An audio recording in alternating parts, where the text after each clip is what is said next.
तो अब जो हम नेक्स्ट प्रिंसिपल देखने वाले हैं वो है हमारा open close principal.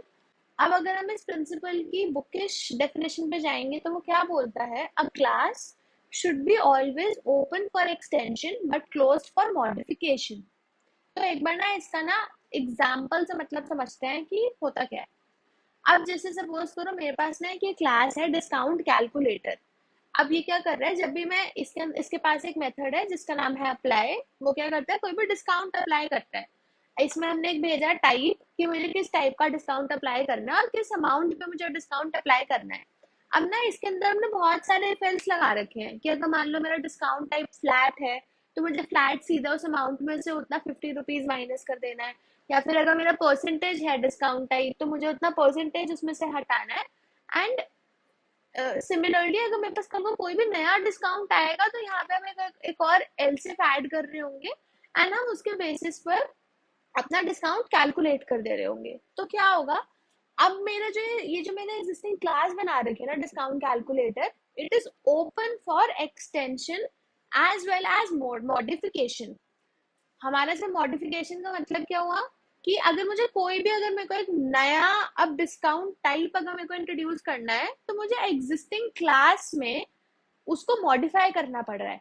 It is an extension of a new discount edition but it is still a modification in my existing class. जो हमारा प्रिंसिपल है वो क्या बोलता है, a class should be open for extension but close for modification.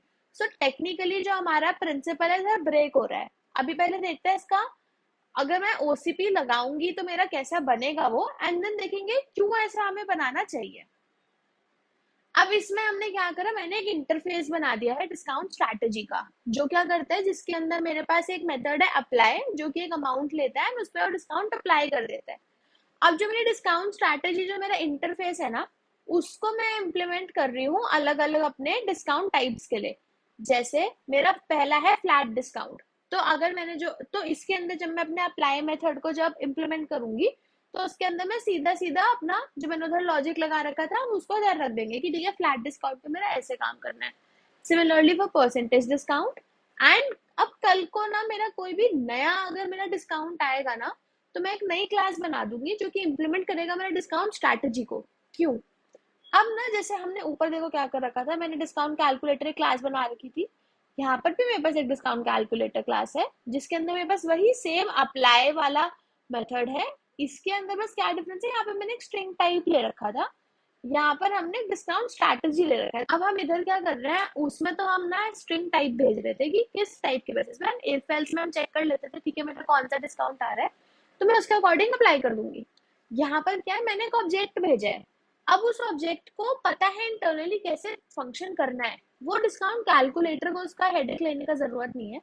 तो यहाँ पर जब, अब जैसे अगर मान लो मेरे को फ्लैट डिस्काउंट अगर मेरे को अप्लाई करना है तो मैं फ्लैट डिस्काउंट का एक इंस्टेंस क्रिएट करके इस मेथड को भेज दूंगी तो वो इस वाले अप्लाई को करेगा एग्जीक्यूट। सिमिलरली अगर मैं परसेंटेज डिस्काउंट मेरे को लगाना है तो मैं एक इसका इंस्टेंस क्रिएट करके भेज दूंगी तो परसेंटेज डिस्काउंट करेगा एग्जीक्यूट। कल को मेरे पास कोई और आता है तो हम उसका बना के भेजेंगे तो हम एक नई क्लास जनरेट कर रहे होंगे, ऐड कर रहे होंगे। इसमें अगर आप नोटिस करोगे तो हम पॉलीमॉर्फिज्म का यूज कर रहे हैं क्योंकि हमेशा हम यही वाला जो हमारा इंटरफेस वाला जो मेथड है हम उसको इम्प्लीमेंट कर दे रहे हैं। एंड जो मेरा कॉलर है, कॉलर को हमेशा पता है कि मेरे पास एक नाम का मेथड होने वाला है डॉट अप्लाई, जिसको मैं एक अमाउंट भेज दूंगा मेरा काम हो जाएगा।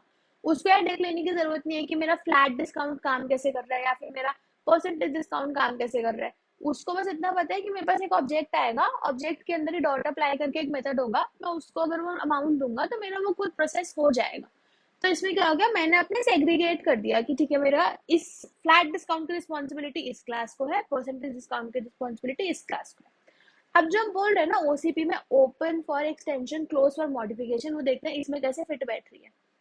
मेरे को क्या एक अगर नया डिस्काउंट स्ट्रैटेजी ऐड करने क्या मैं कर सकती हूँ, यस मैं कर सकती हूँ क्योंकि मैं एक नई क्लास इंप्लीमेंट कर दूंगी और उसके अंदर मैं अपना सारा बिजनेस लॉजिक डाल सकती हूँ कि डिस्काउंट कैसे चलेगा।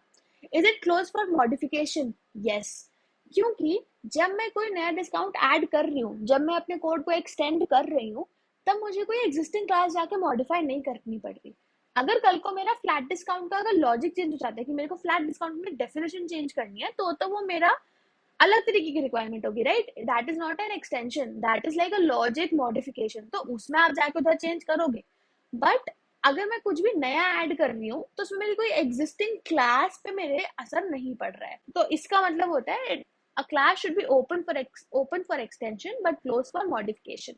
अब ना पहले इसका फायदे देखते हैं कि हम इसको कर क्यों रहे हैं। तो एक तो अपना हो गया बेटर कोड रीडेबिलिटी, हमने पहले भी देखा था, अगर आप एसआरपी की वीडियो नहीं देख कर आए हो तो पहले आप एसआरपी देख लो एंड देन इस पर आना। सेकेंड, आपका बेटर कोड रीडेबिलिटी होगा। थर्ड, हर एक क्लास के पास सिर्फ अपनी रिस्पॉन्सिबिलिटी है, वही काम कर रहे हैं, कुछ एक्स्ट्रा नहीं कर रहे हैं। जैसे इस वाले में अगर आप देखोगे तो इसमें तो मेरा एसआरपी भी ब्रीच हो रहा है, क्योंकि इसके अंदर मल्टीपल रिस्पॉन्सिबिलिटी है, इसको सारे लॉजिक समझने की भी जरूरत है, तो वो भी मेरा ब्रीच हो रहा है। अब इसमें अगर मान लो मेरे जो टेस्ट केसेस मेरे को लिखने हैं वो भी मेरे सिंपल लिखे जाएंगे, मेरा कोड रिव्यू आसान हो जाएगा। क्यों? क्योंकि अगर मान लो कोई नया डिस्काउंट ऐड हो रहा है तो जो रिव्यूअर है उसको सिर्फ जो नई क्लास ऐड है उसको उसी से मतलब है, उसको और किसी और चीज से मतलब नहीं है। उसको बस ये देखना है कि ठीक है मैंने राइट इंटरफेस इंप्लीमेंट करा है कि नहीं, मेरा बिजनेस लॉजिक सही है कि नहीं, उसको यही चीजें देखनी है उसको, और बाकी सारे डिस्काउंट स्ट्रैटेजी से उसको कुछ मतलब नहीं है। तो मेरा वो भी चीजें ईजी हो रही है। एक बार इधर भी देख लेते हैं अपने पास क्या क्या एडवांटेज है। तो पहला ये है कि न्यू फीचर्स हम लोग विदाउट पुरानी चीजों को टच करे निकाल सकते हैं, जो ऑलरेडी टेस्टेड है कोड, बिना उसको हैम्पर करे नए फीचर्स निकाल सकते हैं। तो मेरा जो एग्जिस्टिंग है सारा का सारा बिहेवियर वो स्टेबल रहता है, सिर्फ नए वाले को मेरे को टेस्ट करना है, मेरे को एग्जिस्टिंग वाले को टेस्ट करने का रिक्वायरमेंट नहीं है। थर्ड है, आपको पुश करता है पॉलीमॉर्फिज्म को ज्यादा यूज करने का। And third is your and last is your faster code reviews. तो इससे सिर्फ इतना ही नहीं है, बट आपका कोड रीडेबिलिटी, उसको आप मेंटेन कैसे कर रहे हो, वो कितना एक्सटेंसिबल है, आपका इन जनरल आपके एक सॉफ्टवेयर का life cycle gets improved if you implement the SOLID principles, जिसमें आज हमने देखा ओसीपी। अब हम नेक्स्ट वीडियो में देखेंगे